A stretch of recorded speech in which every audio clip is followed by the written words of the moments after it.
Aí na primeira epístola, no capítulo 1 do apóstolo Pedro, eu quero convidar a sua atenção para a leitura que farei do versículo 18 ao 21, como memorial, como trazendo à memória a obra do Senhor Jesus Cristo, o plano de Deus para a nossa salvação.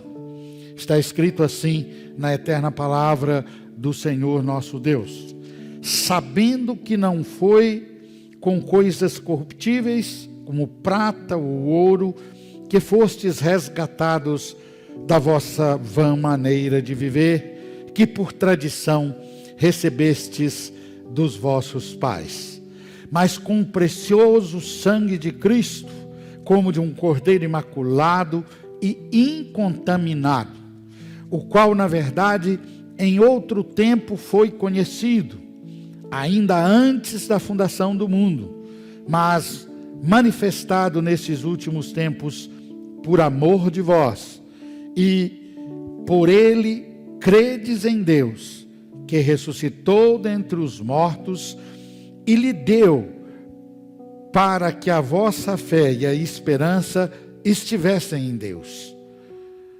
purificando as vossas almas pelo espírito da obediência à verdade, para o amor fraternal não fingido. Amai-vos ardentemente uns aos outros com um coração puro. Até aí, queridos. Agora vamos, por favor, para Hebreus. É só você voltar aí. É um livro antes de 1 Pedro.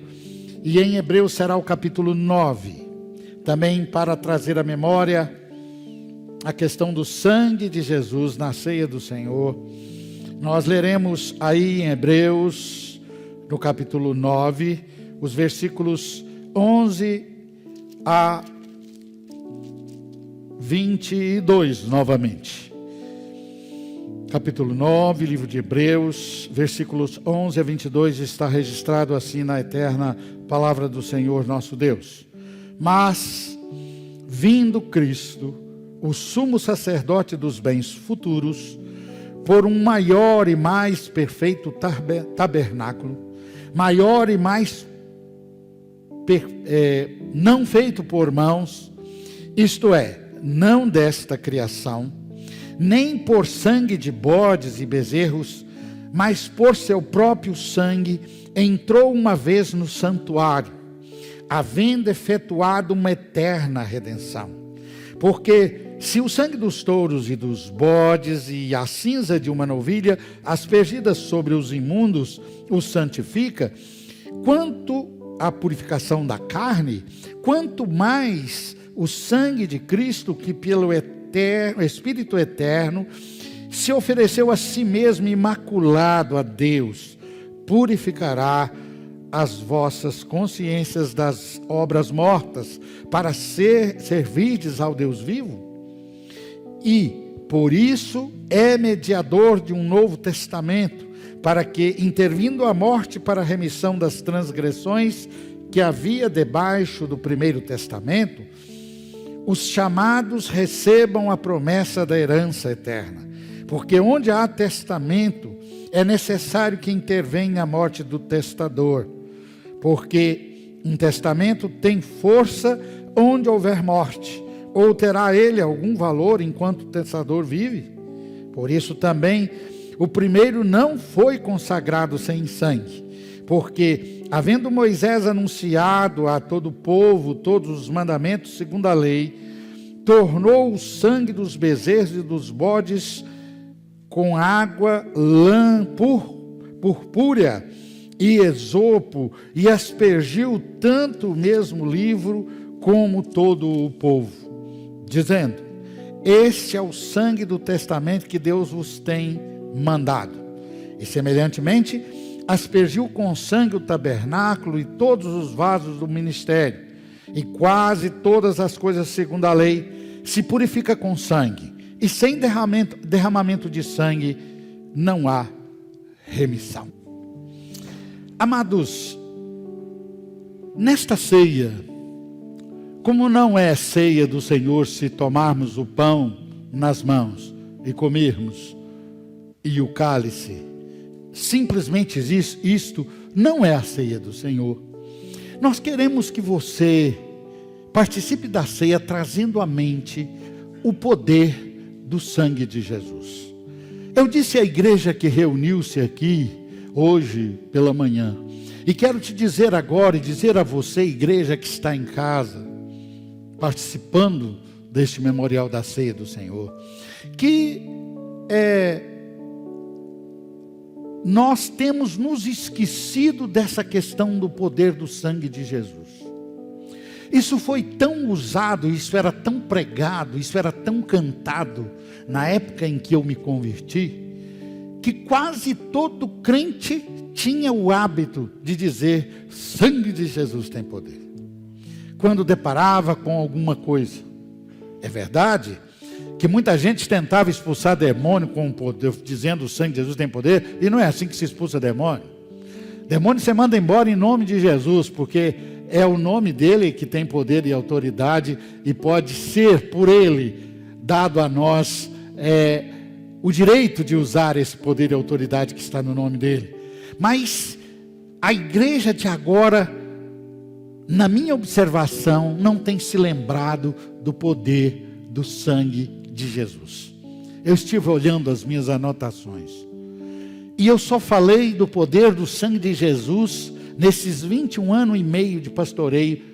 Essa é a terceira vez, e eu fiquei assim exortado, fiquei com as orelhas puxadas por Deus, pelo Espírito Santo. Meus amados, nós somos salvos, nós somos libertos debaixo do poder do sangue de Jesus. Sangue humano. Nós, inclusive, quando cantamos o hino 142, que o autor colocou lá assim: sangue que Jesus verteu, é divino e eficaz.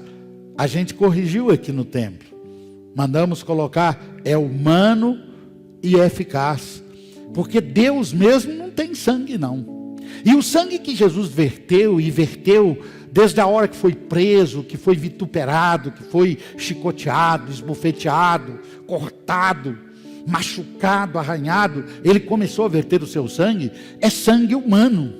Jesus era no seu ministério 100% homem e 100% Deus. Ele é Deus encarnado, é Deus que veio ao nosso encontro, é Deus que se fez homem 100% homem. De Maria, Jesus pegou toda a humanidade, e o seu sangue era um sangue que coagulava como o nosso, sangue humano. Se caísse no chão, coagulava. Quando Jesus foi ferido por espinhos, e pelos cravos, e por espadas, e feridos por outros instrumentos, pelo chicote, pelos ossos, chumbos que estavam nas pontas daqueles chicotes, através dos quais ele foi açoitado, aquele sangue era humano.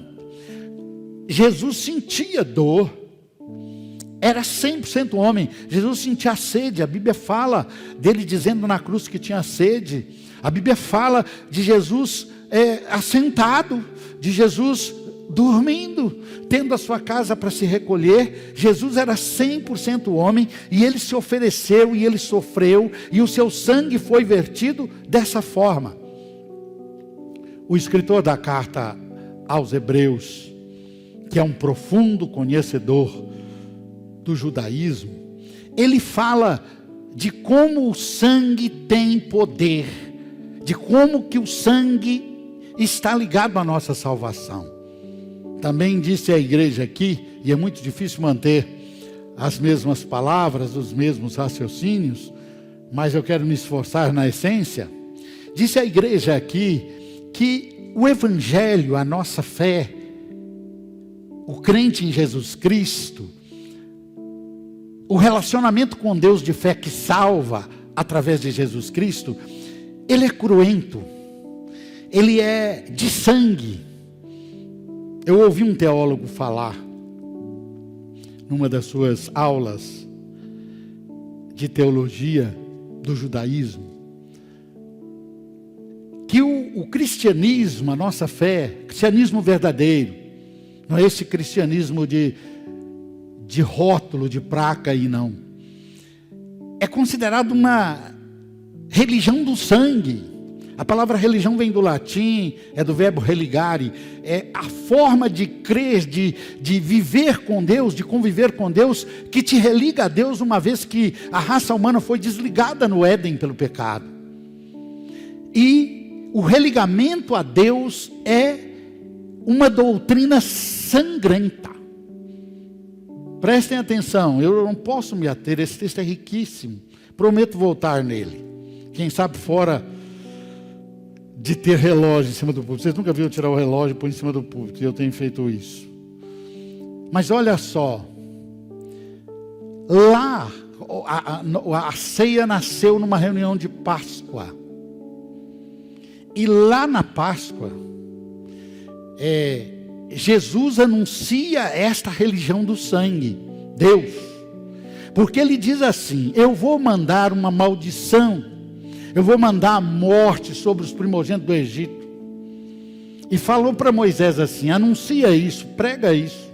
Assim como Noé já tinha pregado a salvação de quem entrasse na arca e que não morreria pelo dilúvio, prega isso, que eu vou mandar a morte sobre os primogênitos, e quem crer e imolar um cordeiro e tomar do sangue do cordeiro, olha aí a religião do sangue, e passar sobre o umbral da sua porta, da porta da sua casa, sobre a vega da sua casa, o anjo vai saltar por cima. Mas observe, né, que a Bíblia diz, você pode ler lá em Êxodo, é o início do Êxodo, da saída, da libertação do povo do Egito, o povo de Deus. E você pode ler lá, que quando a Bíblia diz assim: quando o anjo ver o cordeiro, não, o sangue, está escrito assim, literalmente. Quando o anjo vir o sangue, ele vai passar por cima. É desse passar por cima que vem a palavra Páscoa, passar, no original. Então, é a religião do sangue. O cristianismo hoje, o Evangelho de Jesus Cristo, a fé que salva, é a única religião do sangue. Se você ler as instruções das demais religiões no mundo, você vai ver que é ensinado ao homem ele fazer alguma coisa pela sua salvação. Mas quando se ler a instrução do Evangelho de Jesus Cristo, você vai ler que você é salvo pelo sangue de Jesus. Que você foi, nós somos comprados pelo sangue de Jesus. E por que Jesus teve esse crédito? Porque qualquer homem, por mais bonzinho que fosse, por mais comportado que fosse, se ele morresse, ele não seria imaculado. Ele seria maculado pelo pecado do Éden. Mácula, mancha. Mas Jesus não devia. Então, quando Jesus morre na cruz, ele morre uma morte expiatória, uma morte vicária. Quem devia morrer era eu. Mas ele vai lá e morre no meu lugar. É morte vicária, é morte expiatória. Jesus, então, sem dever, morrendo ali no nosso lugar, ele teve um crédito para oferecer a Deus e nos salvar. E a Bíblia diz que o que Jesus fez com esse crédito? Ele comprou para mim, comprou para você a vida eterna. Então hoje, você tem a vida eterna pelo poder do sangue de Jesus, que foi vertido na cruz do Calvário. Aí você diria assim: e os judeus, pastor? Eles pararam. Porque eles perderam o templo, eles perderam então o altar, o lugar do sacrifício. E hoje, os judeus que ainda esperam vir o Messias, que não crê no sangue de Jesus, como Cordeiro de Deus que tira o pecado do mundo, nos seus cultos, nas sinagogas, eles leem a Torá, eles leem a lei, no lugar do sacrifício, na tentativa de agradar a Deus. E veja bem que o próprio texto que lemos em Hebreus não diz que o sangue dos bodes, dos touros, dos animais que eram sacrificados pelo sacerdote que entrava uma vez por ano no tabernáculo, feito por mãos humanas, tipo o templo é feito. Parece vacina de gripe, tem que tomar todo ano. É uma coisa que passa o efeito. Mas quando Deus olhava para o sangue dos animais, Ele prometeu aos judeus que Ele olharia já para o sangue de Jesus. Ele perdoava, Ele passava por cima, Ele não considerava os pecados do povo. O sacerdote entrava, oferecia o sacrifício por si mesmo, e depois oferecia sacrifício pelo povo. E Deus, por causa do derramamento de sangue, feito na religião judaica, Ele perdoava o povo já pensando em Jesus. O judaísmo, o conhecimento do Antigo Testamento, é uma religião, uma prática, uma religação, um comportamento do homem com Deus, que é tipológico. Ele é um aio, um guia. Ele levava o povo para crer no sacrifício de Jesus. O que Deus queria com os sacrifícios que eram feitos pela religião do judaísmo é ensinar que um cordeiro imaculado, o seu filho, morreria e derramaria o seu sangue para nos salvar. Então, lá nas bodas, esta mesma que nós vamos nos encontrar com os que já partiram e pertencem ao século vindouro, lá vai ter pessoas que creram que Jesus viria, que entenderam o ensino do poder do sangue de Jesus, e pessoas que depois que Jesus veio e derramou o seu sangue, creem no sangue de Jesus derramado, creem no poder do sangue de Jesus. A vida de Jesus, o sangue de Jesus, foi o preço que Ele pagou por mim, que Ele pagou por você. Há poder no sangue de Jesus. A igreja precisa aprender a falar disso. A igreja precisa voltar a falar disso. Nós precisamos voltar a exclamar: há poder no sangue de Jesus. Deixa eu falar para os irmãos, eu regi louvor, fui regente de louvor por mais de 2 décadas. Quando comecei a me ocupar, e não deixei a música um pouco e ocupar com a palavra. E eu vou contar para os irmãos, era difícil um dia que nós tínhamos um louvor, que não cantássemos alguma coisa falando do sangue de Jesus. Eu hoje não posso me delatar, tenho que parar. Mas eu me lembro, pastor Darcy Guilherme dos Reis, se você estiver vendo em casa aí, eu não falei isso cedo, mas eu não tenho esboço. Isso aqui é marcação de texto, não é esboço. Está marcando o texto da ceia, só isso. O pastor Darcy estava nos pastoreando, era criança, e lá em Oliveira tem um tal de congado.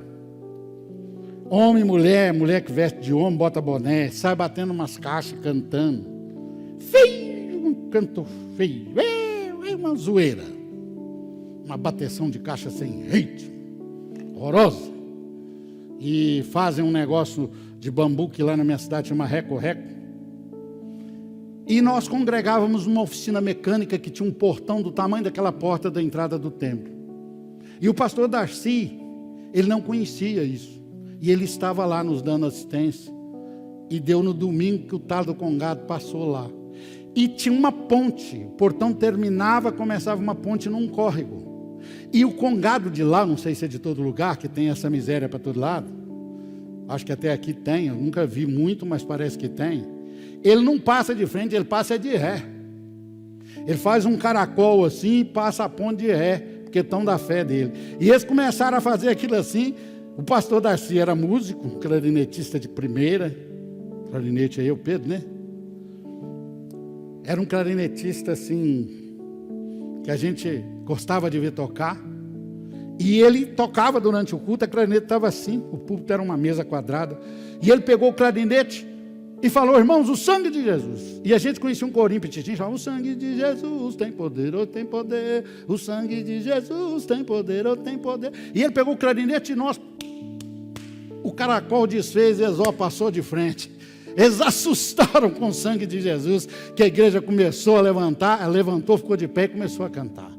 Nós temos que cantar, irmão.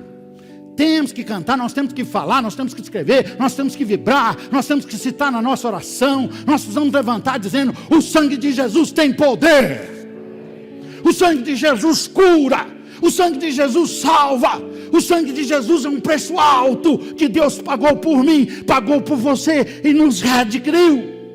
É o sangue de Jesus que te introduz na vida eterna, que te entrega o presente da vida eterna.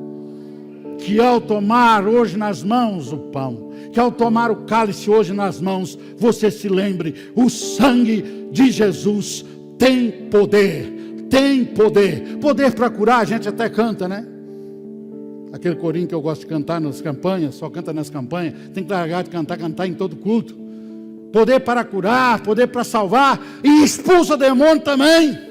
Porque você está coberto, você está lavado, você está marcado, assim como os umbrais das casas que a morte não pôde entrar. Que a morte ali não significa morte física só não, significa juízo. O juízo não pode te alcançar, porque você está marcado pelo sangue do Cordeiro. Do Cordeiro imaculado, do Filho de Deus, do Cordeiro que tira o pecado do mundo. O sangue de Jesus tem poder.